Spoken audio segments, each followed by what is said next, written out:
Oi, gente. Eu vim aqui para falar desse livro aqui, Ana Karenina, do Tolstói. Tem 800 páginas. Eu passei muito tempo sem ler, porque eu não estava bem e não conseguia me concentrar. Nossa, borrou tudo aqui. Aí um dia eu tava vendo o filme e eu simplesmente peguei o livro e comecei a ler e eu não consegui parar. Pra quem não sabe, Ana Karenina não é só sobre Ana Karenina. Ela é um dos personagens. A trama é mais sobre relações, família, crises existenciais a respeito de como viver a vida, etc. Mas eu queria falar de uma coisa em específico. Quando eu estava no colegial, eu li Madame Bovary e eu li O Primo Basílio. E ambos tinham uma coisa muito incômoda que tratava a mulher adúltera como como dizer, uma tola, uma idiota, sabe? Tipo, que cai no papinho de um homem que não tá nem aí pra ela. E por isso ela tem um final horroroso, horrendo, né? Ou seja, mulheres entediadas que vão ter um caso e o cara não tá nem aí, daí elas se fodem toda e é isso aí. Ana Karenina do Tolstói, tanto filme quanto o livro, tipo, Tolstói. Assim, desculpa, é melhor que Dostoiévski. Falei, tipo, vocês me criticam quanto vocês quiserem. Mas o que é interessante na Ana Karenina é que o cara por quem ela se apaixona é completamente apaixonado por ela. Eles ficam juntos. Eles tentam ter uma vida juntos. Qual é a grande questão da Ana Karenina? Tipo, ela não tá sofrendo porque o cara não ama ela. Ela começa a sofrer porque quando ela larga o marido pra ter uma vida com esse cara, ela simplesmente é excluída da sociedade. Mas ele não. E isso é uma interpretação do que é o lugar feminino no amor romântico muito, muito, muito mais complexo, muito mais real do que Primo Basílio e Madame Bovary. Porque o grande problema dela é que ele é aceito na sociedade. Ele fez isso, mas ele pode ir ver os amigos, ele pode ir pro teatro, ele pode fazer tudo isso.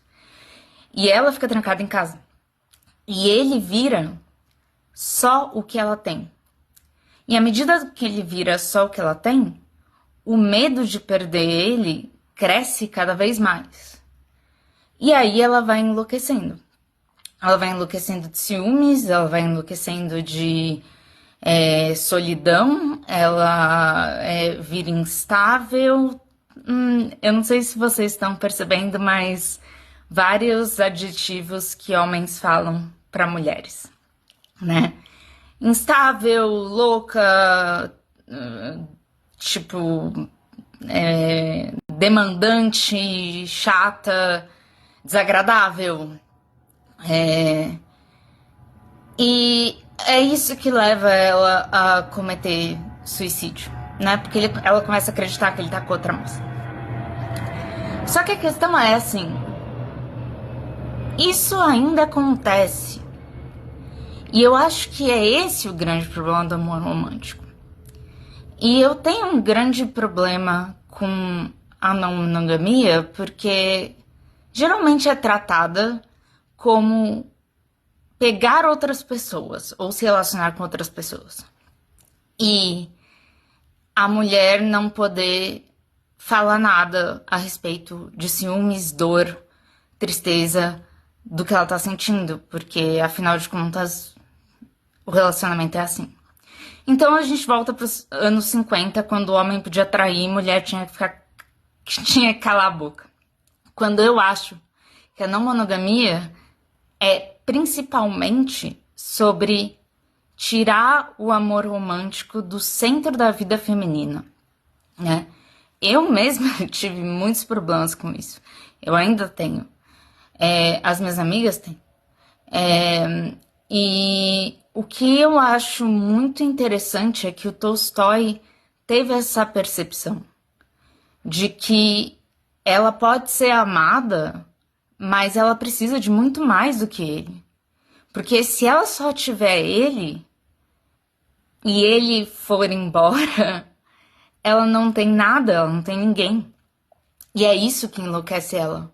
Não é ela ser uma tola, não é ela ser uma burguesa entediada. É o fato de que ele pode fazer isso e ela não. É claro que a Ana Karenina tem muito, muito, muito, muito, muito mais do que isso.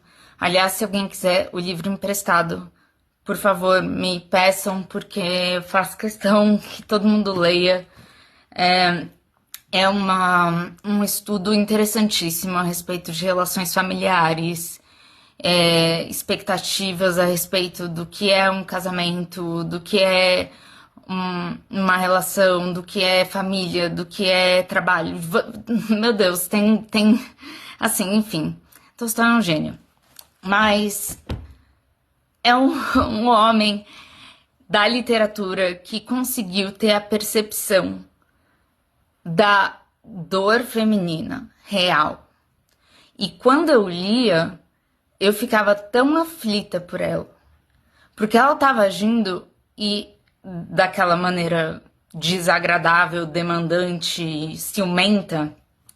E ele se afastava cada vez mais dela, porque homem não quer lidar com dor e problema, né? Ele pode sair com seus amigos jogar carta, na época, né? Tipo, não fazem mais isso. Ele pode arranjar outra rapidinho, enfim. E eu vejo muito isso acontecer. Eu fiz esse texto no post que eu coloquei, porque a maioria das pessoas que reclama quando eu me mostro vulnerável ou triste, ou quero conversar sobre o fato de eu sentir ciúmes, ou sentir tristeza, ou sentir insegurança, eu sou uma pessoa que tá demandando, que tá sendo chata, que tá sendo desagradável, que tá dando trabalho. Então, tipo, ele simplesmente começa a se afastar de fato dela. Porque ele não quer ter que lidar com ela sendo assim. E quanto mais ele faz isso, mais ela fica desesperada, porque a vida dela acabou sem ele. Tipo, a cena em que ela vai pro teatro é muito representativa disso. Enfim, eu acho que esse livro a gente não fala bastante a respeito dessa parte a respeito do lugar da mulher, porque eu acho que ele ainda acontece,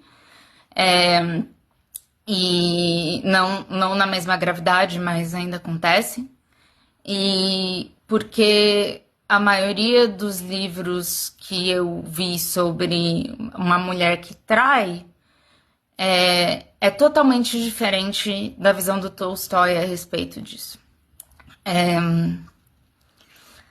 Abri para discussão aqui, e enfim, eu acho muito potente e muito atual, infelizmente.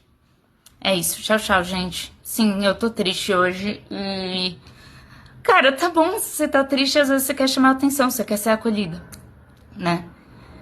Mas enfim, eu passei por muita coisa em que tinha isso, sabe? Em que se eu falasse a respeito dos meus sentimentos, eu tava sendo desagradável ou enchendo o saco. Então, dá pra se identificar muito com ela, com a dor que ela sente. Imagina, tipo, o homem que você ama, ama você, mas isso não é o suficiente. Você precisa de muito mais que isso pra viver. Beijo, galera.